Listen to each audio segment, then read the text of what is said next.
दज्जाल 40 साल तक रहेगा, जिनमें से 1 साल 6 महीने के बराबर होगा और 1 साल 1 महीने के बराबर होगा, और 1 महीना जुम्मे के बराबर, और दज्जाल के बाकी दिन ऐसे गुजर जाएंगे जैसे चिंगारी उड़ जाती है। अगर तुम में से कोई मदीने के एक दरवाजे पे सुबह के वक्त होगा तो दूसरे दरवाजे पे पहुंचते पहुंचते शाम हो जाएगी। आप सल्लल्लाहु अलैहि वसल्लम से अर्ज़ किया गया, अल्लाह के रसूल, इतने छोटे दिनों में हम नमाज किस तरह से पढ़ेंगे? आप सल्लल्लाहु अलैहि वसल्लम ने फरमाया, जिस तरह तुम इन बड़े दिनों में अंदाज़ा करके पढ़ते हो, इसी तरह छोटे दिनों में भी अंदाज़ा करके पढ़ लेना।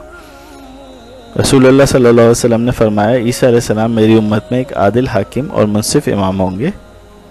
सलीब को तोड़ेंगे, सूअर को कत्ल करेंगे, जजिया उठा देंगे और सदका और ज़कात लेना छोड़ देंगे, तो ये बकरियों और घोड़ों पर वसूल नहीं किया जाएगा। लोगों के दिलों से कीना और बोझ उठ जाएगा और हर किस्म के जहरीले जानवर का जहर जाता रहेगा, हत्ता कि अगर